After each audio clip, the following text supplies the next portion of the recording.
Oh, there we go. All right, now we're recording.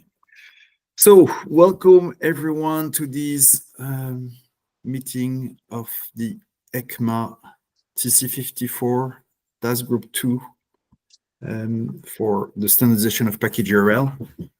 Just a reminder for everyone, we have a code of conduct which is present on the repo.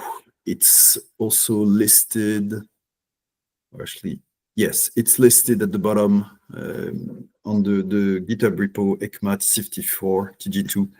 And we expect everyone to abide by this code of conduct. Maybe we can start by welcoming a few new participants. So Priyat, maybe you want to say a word? Yeah, hi. So my name is Piotr Karwasz, and I'm an Apache Software Foundation member, and so a new representative in the Ecma TC54. I haven't followed Perl a lot. I mostly follow TEA, but yeah, I'm browsing and I'm trying to keep up to date with everything. Out of curiosity, which Apache project are you working? I'm working on Log4j. Log4j. Oh, the one and only. Yeah. The favorite. Yeah. All right. So it's a little bit a point of honor. Now we broke it. Now we fix it. Great. Yeah. All right. Cool. So you may want to add your name if you didn't do that to the running notes. Which is a Google document that's linked in the chat. Yeah. Eventually, all the minutes will be posted in and committed to the repo. John David, tell us everything about you. Oh boy. Okay, cool. So I'm coming from the JavaScript ecosystem side of things. Mm-hmm. I've been working in the JavaScript open source for about 20 years now. In that ecosystem, I was part of like pioneering benchmarking for JavaScript, automated browser testing. I got involved in creating a utility library called Lodash, which is a very highly used dependency in the ecosystem, and started focusing more on security work. So so I actually started off my career in like trying to sandbox code execution. That's what got me speaking at conferences. And then at Microsoft, I worked on the JavaScript engine and performance, and that led to like Node ecosystem. And then I got to working with sandboxing at Salesforce. And then now I'm at Socket, and we're doing supply chain security. And there, I'm digging into Perls. I now maintain a contributor to the Perl JavaScript implementation, trying to beef that up. And then at Socket, we deal with software manifests and CycloneDX, and trying to ingest and improve all of that. That's awesome. Thank you very much for joining. Wonderful. Yeah. Great.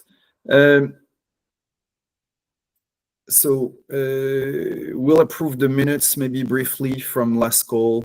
You can see at the bottom the link to the call that was 2 weeks ago.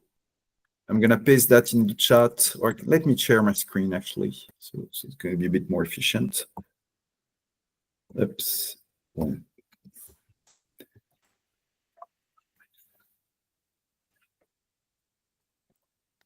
Okay, so these are the minutes from last time.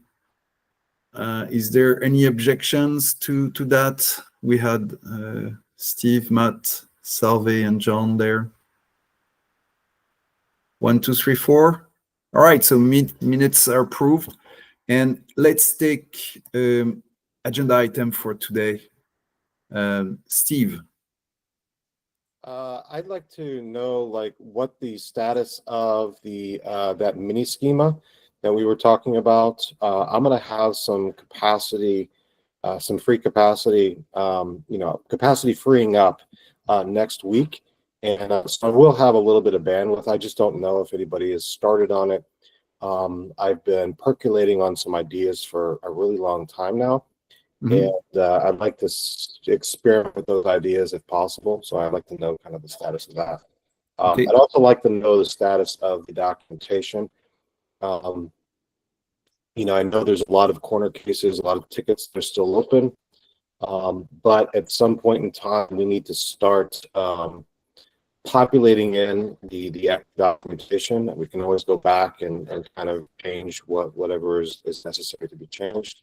But there's a lot of things that we can populate in there now that really doesn't have too much to do with the spec that we can work on.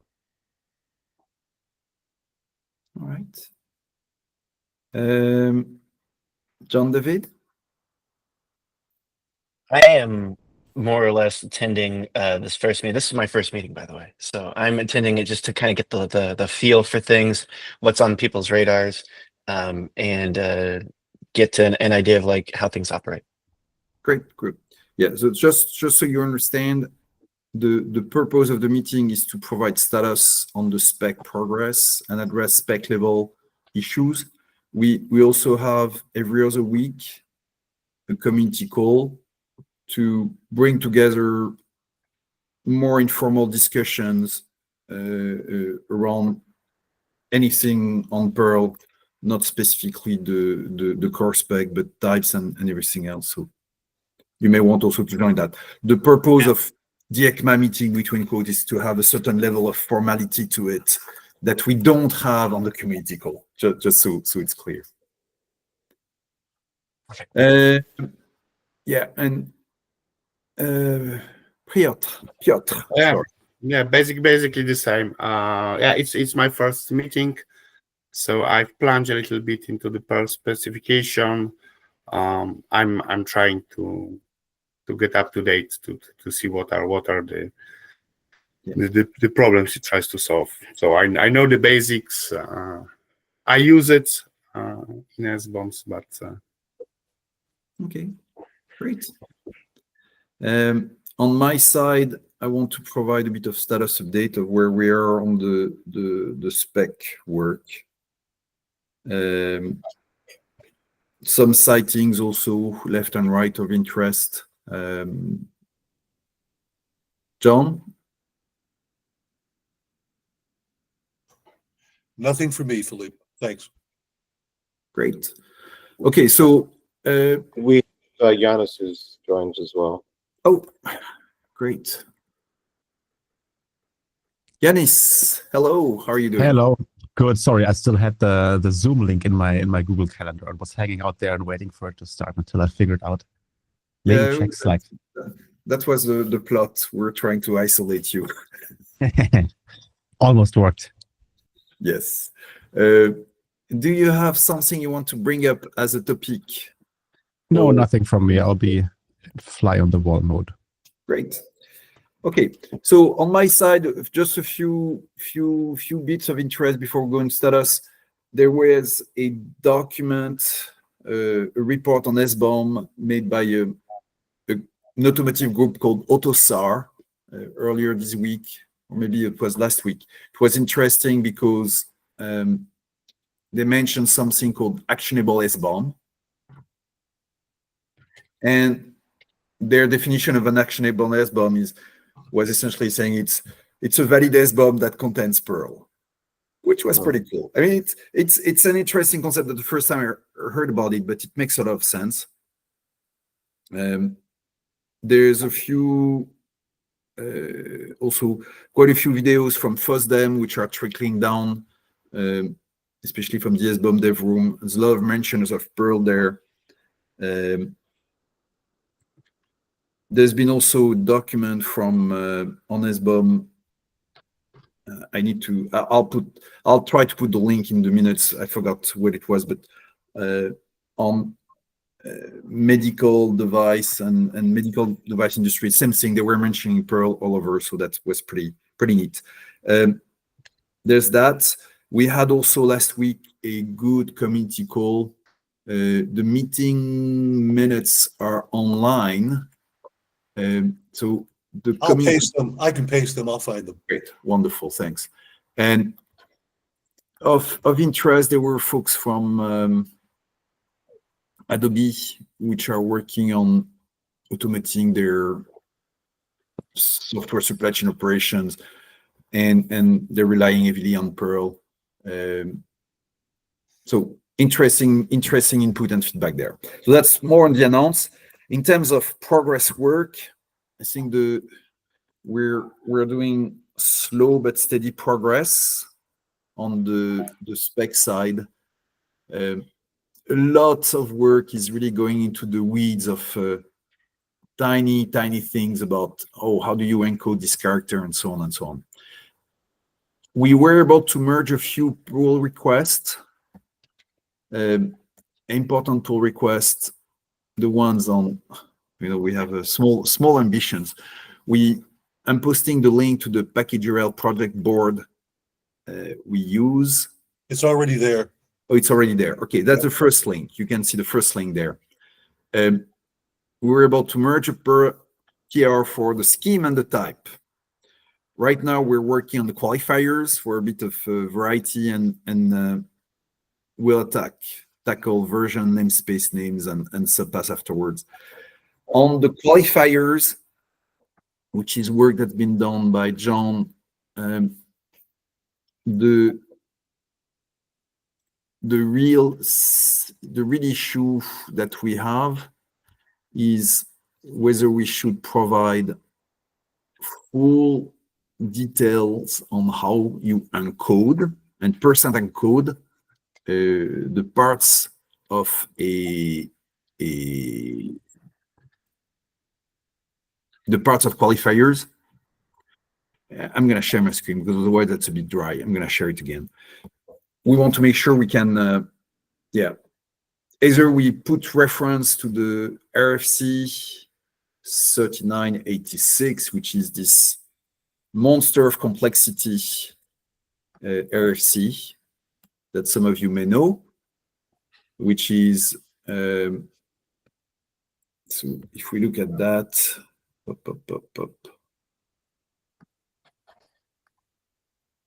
So the first part here is easy. We're just streamlining and clarifying the qualifiers documentation. Nothing super interesting. We're explaining that we have keys and values separated by ampersand. So here again, nothing super interesting except we had a bit clearer and streamlined language.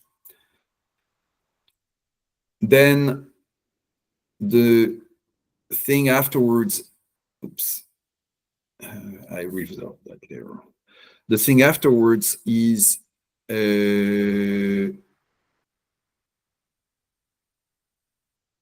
so that's also non-controversial. It's just slight rewording of the previous thing. The question was more encoding the section here. And in an earlier version, actually, maybe it's still there, there was a heavy set of reference to the, yeah, it's still there. Well, did you move that down to the encoding section or not, John? Maybe not yet. You're talking about the reference at the top. There's already a reference in the prior draft of the character encoding section to the percent encoding Wikipedia page, if that's what you're asking about. Yeah. I'm trying to keep notes and look for the sites and answer your questions, so I'm a little bit behind. What would you like to post? Fair enough. So it's more for discussion to everyone. We have two ways to handle encoding. One way is to be terse and reference just RFC 3986, which is complex but super precise, or at least much less ambiguous than anything you could think of. But the sections, like everything there is just super complicated,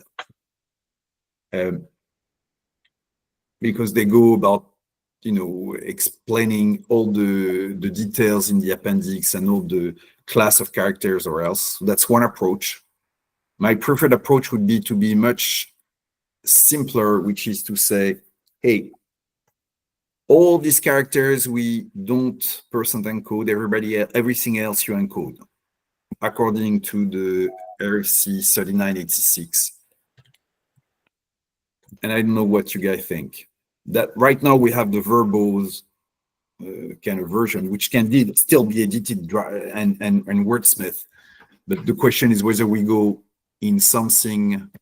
Let me show you the full file. That's going to be a bit more telling like that. Because otherwise you guys probably are getting seasick.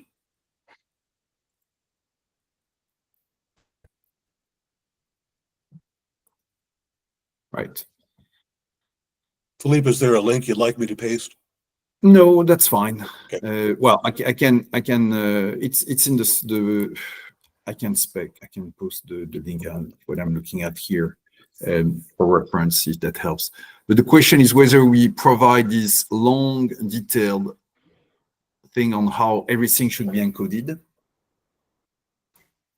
or we just say, hey, everything is referenced in RFC 3986. I tend to prefer the latter, to have a more compact spec, and I don't want to rehash something as potentially complex as percent encoding. Is there any exceptions to the RFC? So the RFC has a lot of rabbit holes. For instance, they may not specify exactly that a query string key and values should be encoded in a certain way. So we go beyond the RFC, but when it comes to percent encoding itself, we don't do anything different than the RFC. We just do encoding of keys and values separately, rather than just applying random, well, not random, but wholesale encoding on the whole query string. If I can add on that, one of the things about the RFC in Appendix A is there's some rather complicated ABNF coding down there. Yeah. And so depending on what the particular spec that may or may not be based on RFC 3986, depending on what the particular spec requires in the way of, for example, separators or delimiters, and the components in which they're separators, they tend, my reading of 3986 is that when those characters are used in other components, they must be percent encoded, but it's not clear. And Yeah. really, I suspect it's a matter more of what we want our spec to provide. And my goal, if I may just add, is I'm trying to understand what we want and then to clearly and succinctly express it in language. And the first step is understanding what we want the spec to provide in some detail. Sorry for the interruption. No, that's okay. So again, I think personally, I don't think there's any benefit to respell the details or subset of the RFC here. I'd rather say this is what we do, look at the spec, because in practice, everyone's going to reuse the standard library or a library that implements the RFC in question, whether it's 2986 or 3986. 2986, I think, is the one that's implemented in Java mostly, but it's the predecessor. And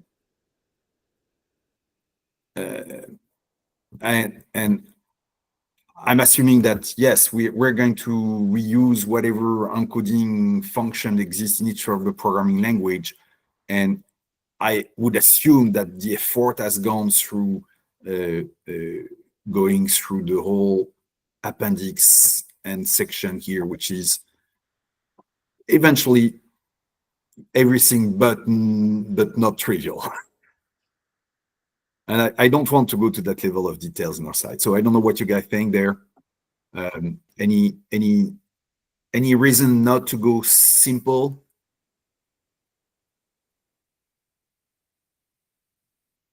the JavaScript implementation, I defer to the standard encoding, except for like one character there, and I handle plus signs as %20s. But that's the only deviation from that. So I mean, deferring to the standard libraries or the standard spec for encoding makes sense to me, because you're right. That's what people are going to reach for, because it's there. Yeah, plus sign %20. That's what we want to also. So we can be very explicit there. If I look at what we have today, unreserved. Actually, if we say everything here is, if we say these are the characters which are not encoded and everything else is encoded, I think that can work out too.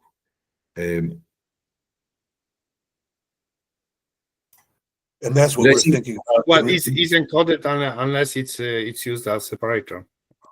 Yes, which is already spelled above, so there's no need to restate that. Really, we're here. This is literally how do we encode a value? Yeah. And although I think that separators that we already use, like the colon, which is at the beginning, they could be unencoded. There is no problem with confusion. Yes, but we already specified that it's encoded, so it's kind of hard to backtrack here. Or the slash, which already so we're talking about the qualifier value only. So in a query string, that would be the key value pair that would go something like that. Right. That's only this part we're talking about, and very specifically only this part here, the value, not even the key. And so everything that's there should be encoded. We did allow for these just because it was the standard. Honestly, I don't care for these not being encoded or not. That's fine, but I don't want to change the spec there. I just want to make sure we are crisp in avoiding ambiguities. And there were some, well, there's a lot of folks which were confused about that. So we want to make sure there's been, even on this PR, which is trying to be a bit more explicit, well, goes to great lengths to detail the RC 1986. There's been tons of commands. We're talking about already 41 commands. So as far as I understand, the problem is whether the colon encoded and unencoded are equivalent or not. So as far as we're concerned here, the colon is not something that should not be left as is. The original spec. So whether you let's look at that spec. Whether you look at the current specification here,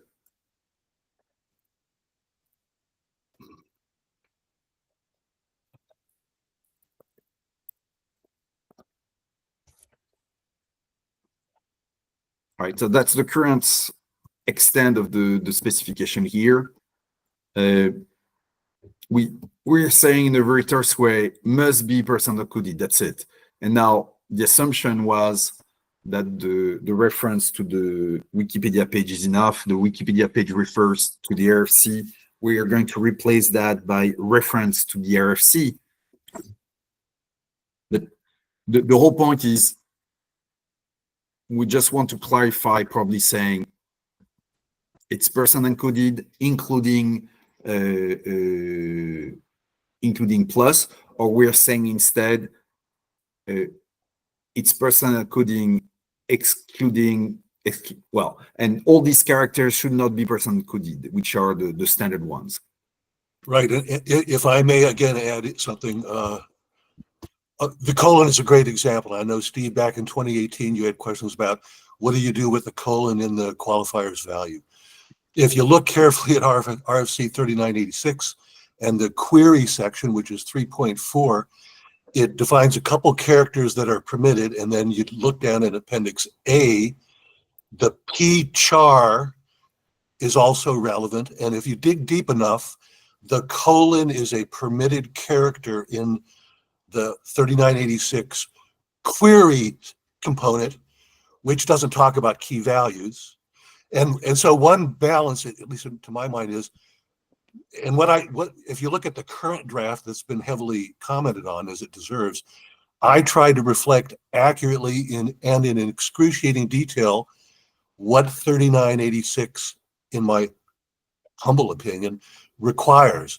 But there are a lot of moving pieces just for that one component. And I think what Philippe's been talking about, to my understanding, and what we're thinking about now is, what about if we just stray a bit from 3986 and have some sort of blanket requirements? If something is defined as a separator and is being used in that particular Perl component where it's defined as a separator, being used as a separator, it must not be percent encoded. If that is defined in Perl to be used anywhere, even between components as a separator, then if anywhere else in the Perl it's being used anywhere, it must be percent encoded. That results in unnecessary percent encoding, but it's clear and it could be parsed.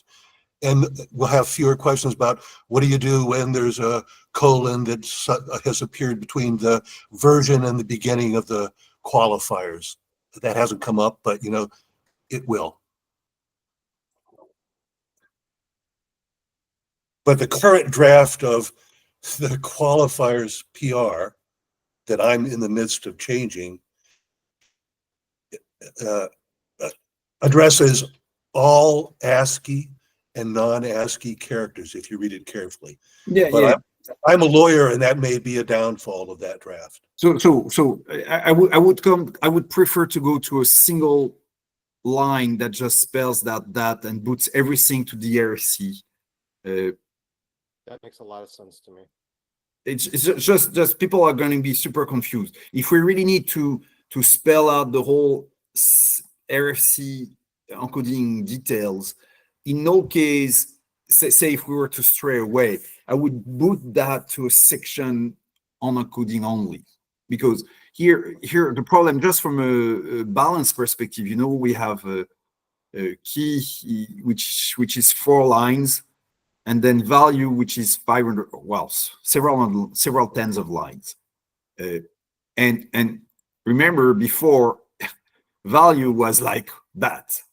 So I want to make sure we don't go in a mode where we are going from very little, which is probably not enough here, to too much. But again, if we simply revert to a reference to 3986, yes, we will have 150 issues and PRs in the backlog. No, I get you. So okay, I will implement whatever we want to implement. I'm just making the point, and agreed. Those are the issues. What I want to say is something which is literally, here's the characters which we consider as not needed to be encoding. Everything else needs to be person encoded. Yeah, that makes sense. And we can make that hold on in one sentence with reference to the RFC 3986 without even linking it. Or we can link it, that's okay. But literally that means we can go from this puppy here, which is 1 line, to at most something like 2 lines, which will convey the fact that we're booting to 3986, and these are the characters which are not encoded, everything else is. And that covers also the person 20. So I don't know, again, if there's any objection there. What I suggest, we don't need to dwell too much on that, but eventually we'll just put that in the PR and maybe we can ping you on the PR if you want to put a command directly there. Yeah. That would be the canonical form of the PER. Because I imagine that if we reuse things that are in our ecosystems in Java, the class will parse a colon without a problem and return it as a colon.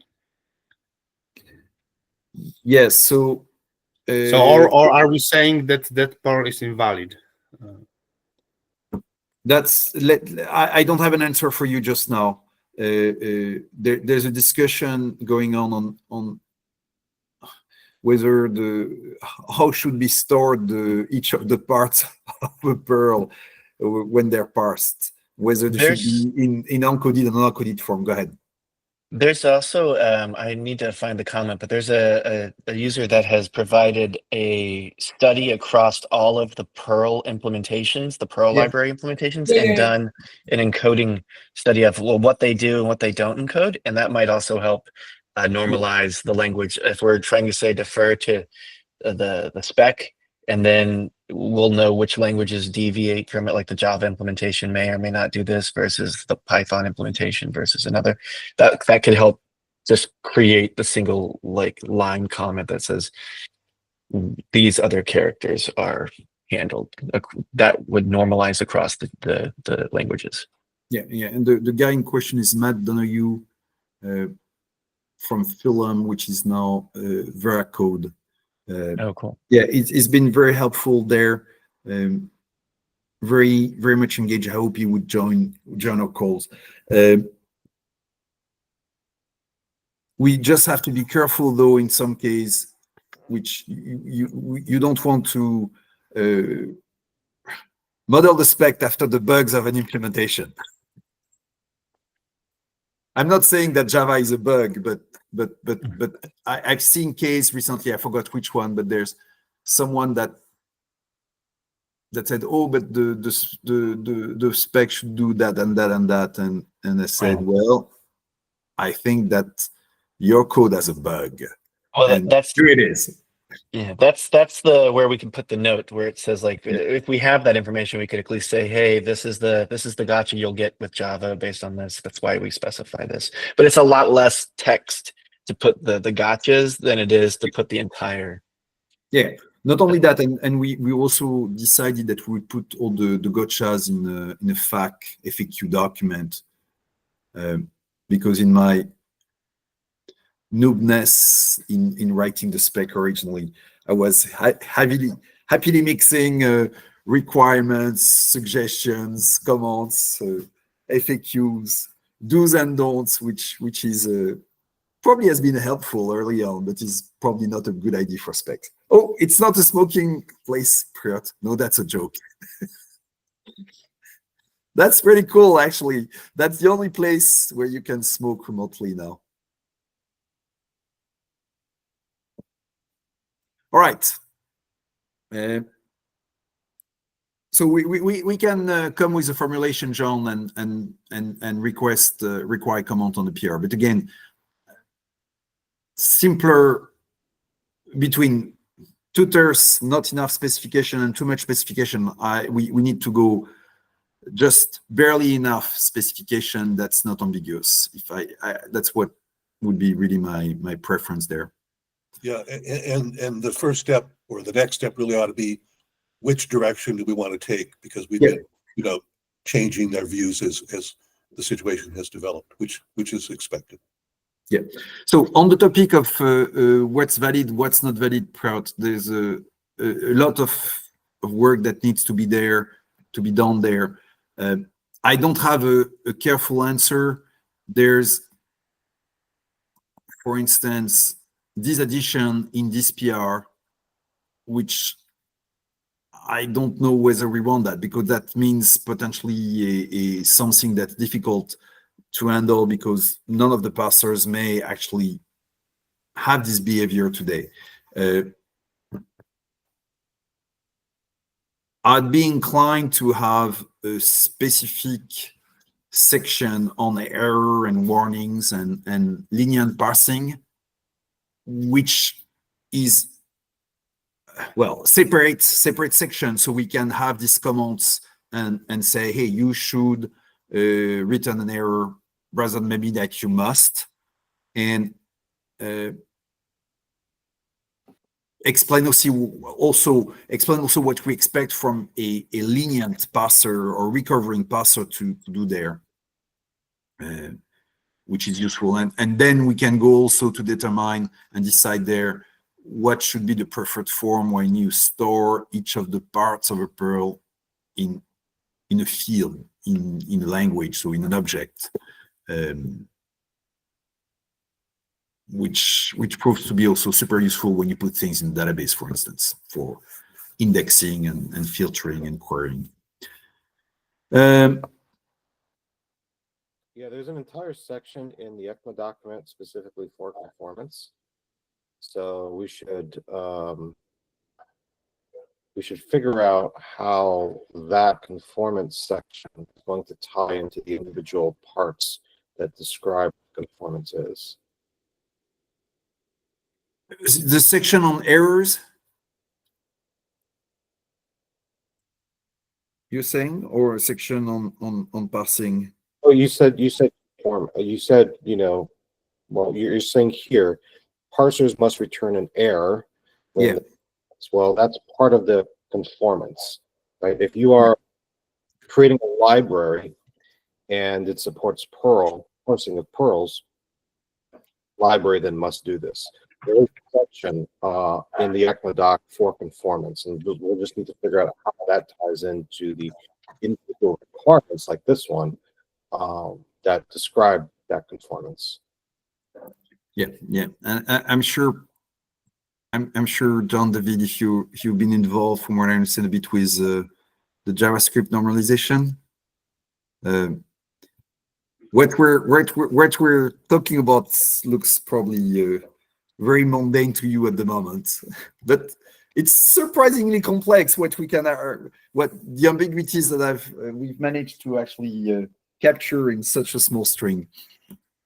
No, it's. I mean, we're run into it too with where to allow percent encodings, where to allow the colons as well. So it all matters because it does get stored in a database, and if you change the encoding, it changes the representation in the database. So it's good to nail down for sure. Yeah, it's all good. I also want to know what to do, so having the guidance to say, like, this is what it needs to do. Okay, cool. This is how we'll do it. Okay. So that's pretty much it on the work in progress. We're tackling probably versions. There's Jan Kovalec and Martin from so Jan Kovalec is actually a fellow with the Sovereign Tech Agency in Germany. He's working on what is he working on? I think he's working on subpath. CycloneDX. Yeah, the subpath. And Martin Pritch from Red Hat is working on the version. And I'll tackle a bit namespace and name with John. At least, hopefully, we should be able to get these two merged pretty soon. And then we can look at version, which should be mostly controversial for version. And that. Completely switching gears before we go discuss your concern, Steve, on the mini schema. It's more a question for everyone on one of the, there's a recent PR, actually, which is here, to add support for Bazel.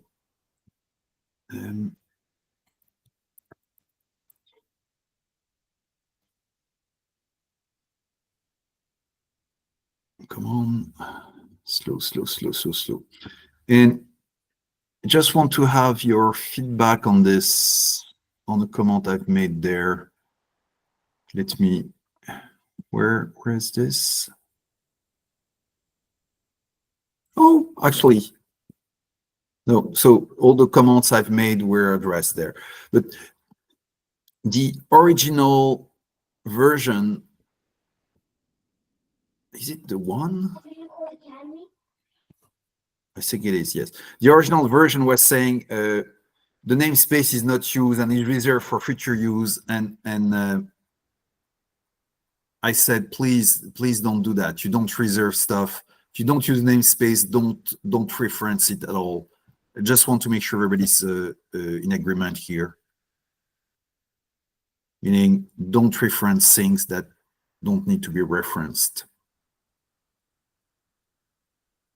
Okay, no question there. There's also a discussion that happens on a few private emails around CPE and using a Perl type for CPEs. It comes from a large software company.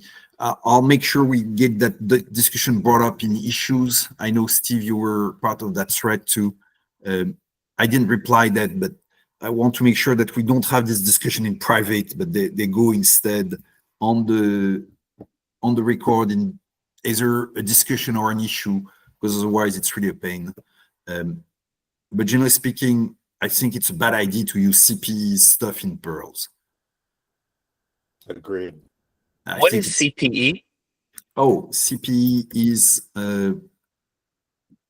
is this Common product enumeration. Yeah, it's you this, get it when you mess up. You don't have it usually. You get it from the NVD when you mess up. So the CPE is really a way. So let's actually go to look a CV from Matter.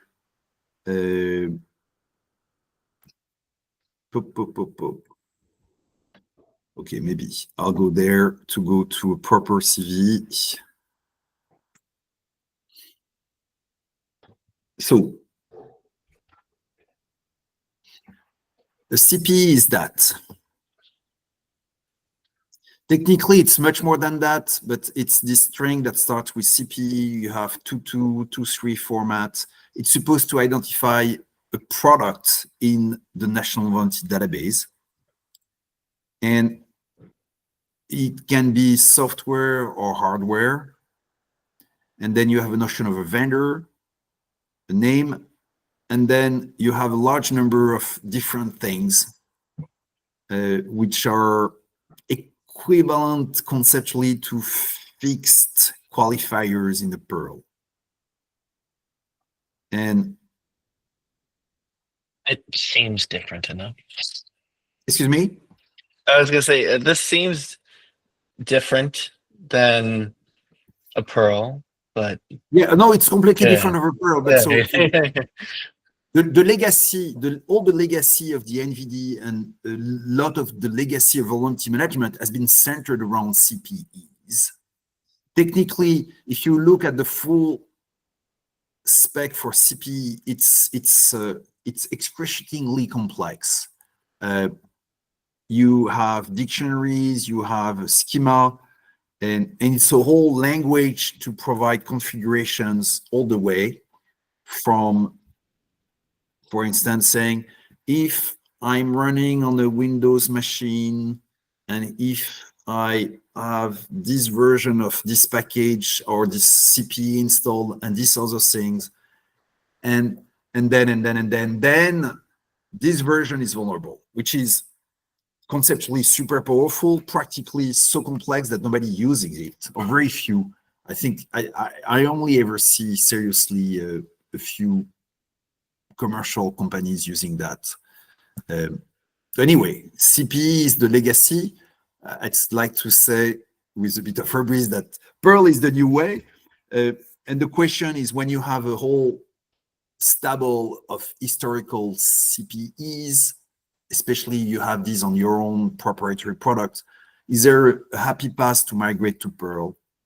And one of the suggestions was saying, hey, can we have something which would be maybe a PKG CPE slash vendor slash product at version, and then maybe qualifiers after that. I see. So just to make conversion easier. Yeah, and I think it's a bad idea because it's way to promote and continue something which is practically impossible to determine, which is these parts here. You know, these are random. There is a GitHub project that converts CPEs to pairs, and it's a many-to-many relationship. There are many CPEs for the same pair, and there are many packages for the same. Yeah, so I maintain I maintain a project. We maintain something about code exactly for that. There's another one done by another project. In the end, it's at best an art. Where is this? Maybe CP. Yeah, it's completely random. Because by definition, the CP is a complex configuration and you don't have one-on-one mapping with a Perl. And in some cases, you just don't have a mapping at all. And so it's always kind of random, and it doesn't help to go from something which is imprecise to something which is random.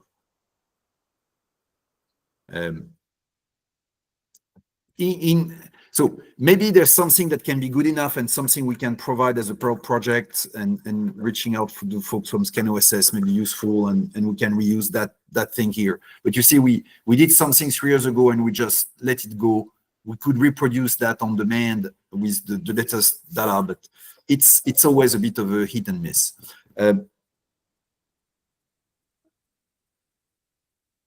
Okay, so let's, before we run out of time, because I'll need to escape a minute before we go, let's talk about your question, Steve, which is status of the mini schema. Oh, let me just clarify. Is the mini schema the same thing as the schema for the Perl types, or are they different things?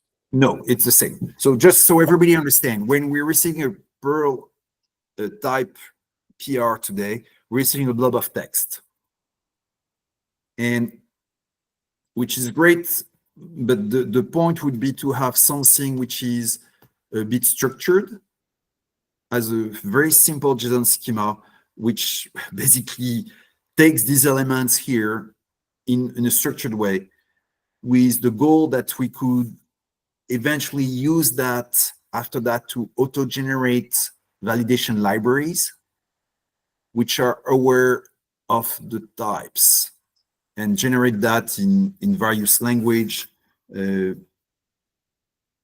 So that would be the gist of it. I feel it's going to be otherwise a bit difficult to express that as a formal grammar.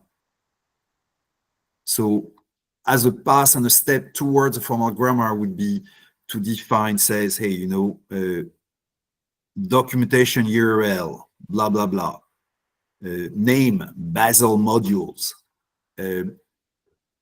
default repository, Bazel build, and then maybe something which will components.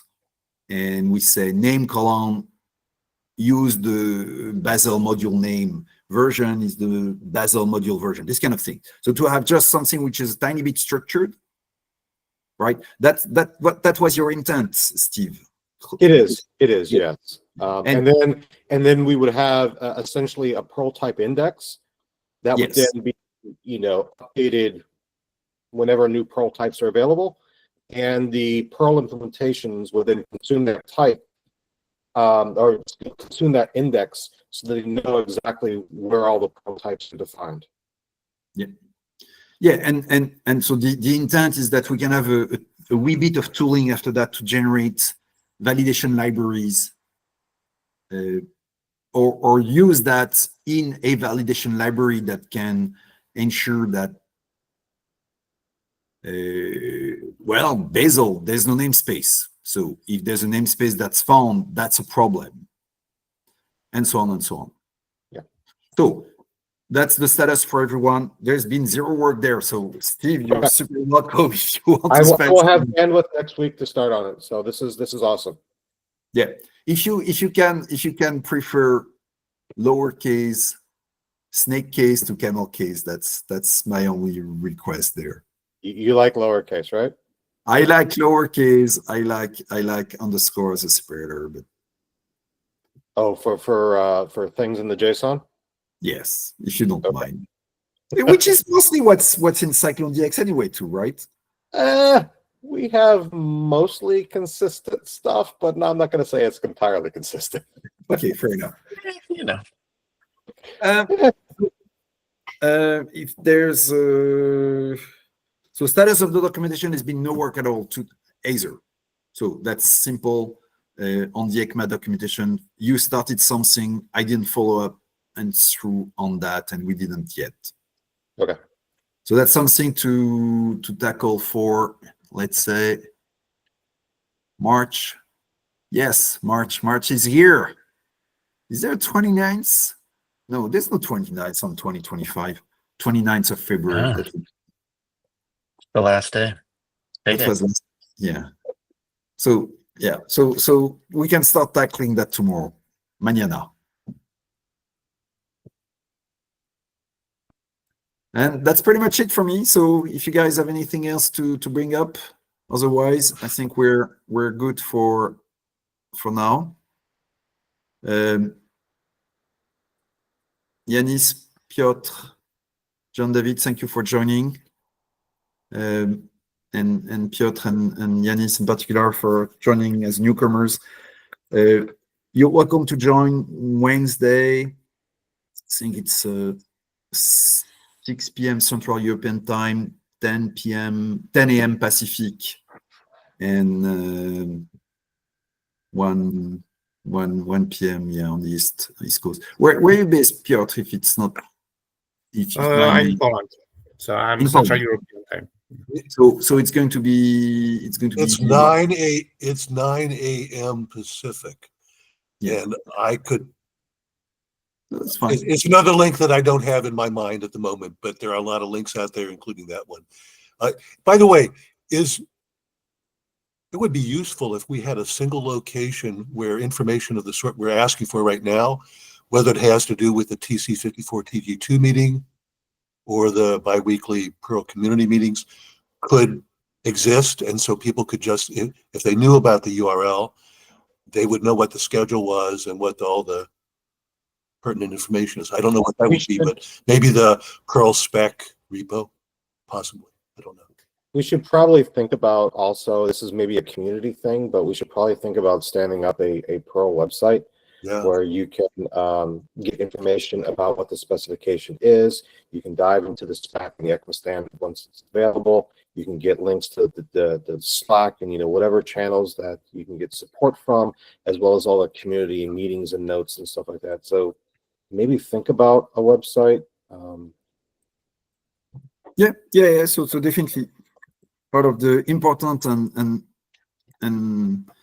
not not so urgent just right now. We can do that next month in March.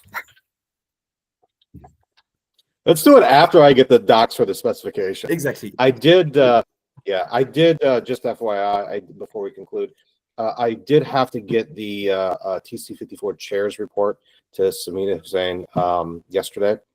So that was sent out, and I provided an update on this TG. So I did mention in that report that we've kind of postponed our submission to TC54 from Q1 to Q3, allowing us time to kind of flesh out some of the existing issues and stuff like that. So just FYI. Yeah, perfect. That's very nice. It's cool. And what else? No, I think that's it for now. I mean, lots of stuff we can discuss, but again, we're moving slowly but surely, one small component at a time, one line at a time, one character at a time, and making progress. One uncoded character at a time. Have a wonderful day, wonderful weekend wherever you are in the world, and thank you for joining. Bye now. Thank you. See ya. I'm turning off the recording. See you. Bye-bye. Bye. Thank you. Bye.